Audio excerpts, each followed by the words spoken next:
everyone quickly take out their mobiles? I know they are on silent, but quickly, can you everyone take out your mobiles and take a nice selfie? Everybody in the audience, can you please take a nice selfie? Quickly. One nice selfie, everyone. We have time, don't worry, I'm not going to talk much. Done? Okay. Now, how many of you have taken more than one selfie because the first one was not perfect? Can I see some hands? And how many of you have used filters to get that perfect selfie? Can I see some hands? Yes. So a welcome applause to all the perfectionists in the room. So good evening, everyone. So as I was backstage preparing to step up on this spotlight, I was caught in a familiar trap, the pursuit of perfection. 10 minutes vanished, and as I was working on every strand of my hair and every crease of my dress, which I'm sure many of you would not even notice. And that's the sad reality about perfectionism. We change every moment into high-stake performances. Well, I am Meenal, and I have always been that optimist, the wit, the loving, family-oriented mother, wife, a good friend, a daughter, and a boss. However, behind this confident exterior, there is a perfectionist who is always striving for excellence at each and every turn. The pursuit of flawlessness have actually started draining my energy and joy. And believe me, it is a vicious circle. The harder I tried, the more dissatisfied I was. So even during my childhood days, I was supposed to be that perfect daughter with those perfect grades.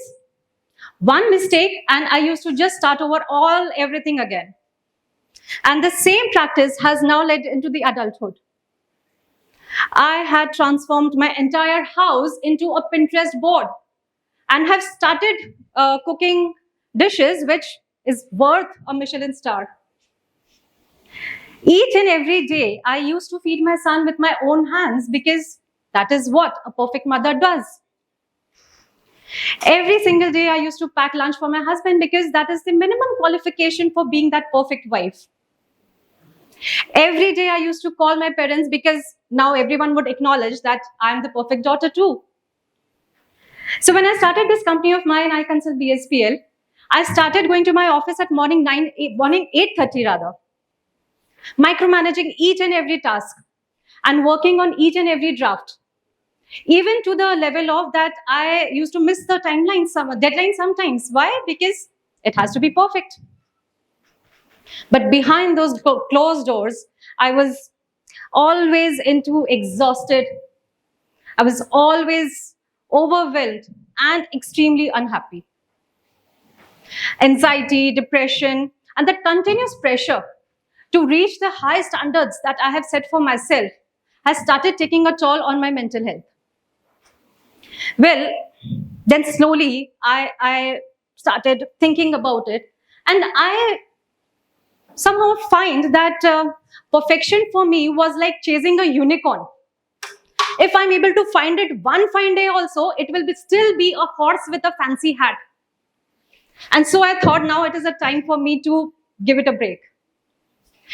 I thought about it again and again, and I started reading some articles where I just found this one article which was an 80-20 rule. It is also known as the Pareto principle.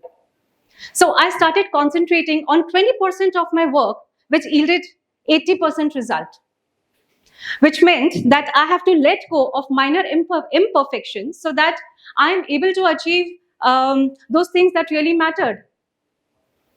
So for me today, now if I am not able to attend that one PTM at my son's school, does not mean that I am not a perfect mother. Today, if I am having a house help who's able to take care of my house and who's able to cook that meal for my family, does not mean that I'm not a perfect wife. Perfection, I think, is just getting overrated. I eventually realized that I cannot take the credit of each and everything that is around me.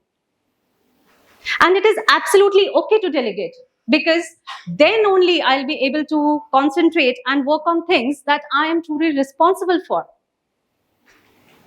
I started trusting my team. But then, all said and done, guys, let me tell you, letting go of perfection is absolutely not easy. It feels like surrendering controls.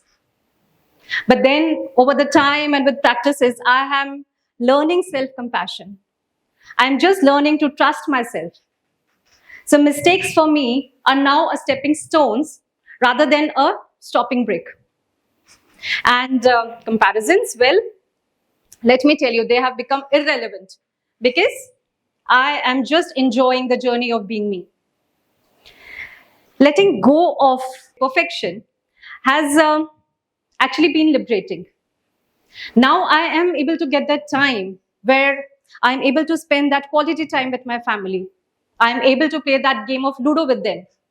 I'm able to share that laughter with my loved ones. So it is such an overwhelming experience for me now that I feel I am more connected with them and more connected with my family. I have become more creative. And as an HR consultant, let me tell you that I have seen it firsthand that when you embrace imperfection, resilience, innovations, they actually grow at workplace. So I'll give you an example. A few days back, I was talking on a similar topic at one of the corporates. And I met this beautiful young dynamic lady who was their director of finance. And she was there at a tender age of like 27, 28.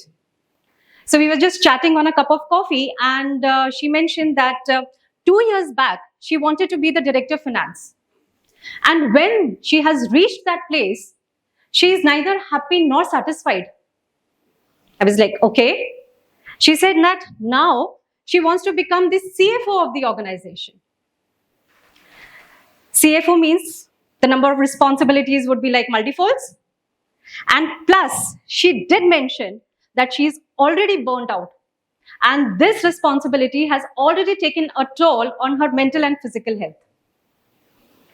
And somehow I realized that many of us today are just having that Geet syndrome. Geet, I hope everybody know from the movie Jab We Met, Geet, and the famous dialogue, ऐसा लगता है कि कुछ गलत हो रहा है, मेरी ट्रेन छूट रही है. So everybody is running after that train which I don't even know exists.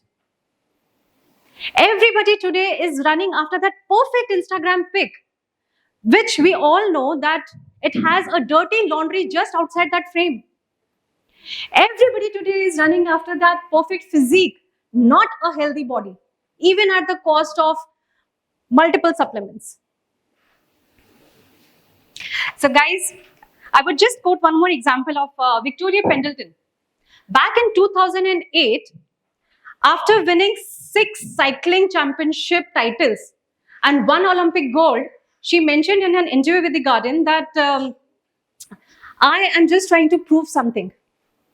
And I have not been able to do that yet, at least not for me. Was 6 titles. You ask me, I cycle for 5 kilometers, I feel like my name should be there at the Guinness World Record. So, yes, this is how the perfectionists are. So, my dear friends, I would just like to say that the art of not being a perfectionist, is embracing that humanity, just letting go of the minor things that we have in our life, the minor hitches that we always find, and embracing ourselves, embracing that self-care that we always do. Remember, life is not about being perfect. It is about being the best version of yourself. Thank you.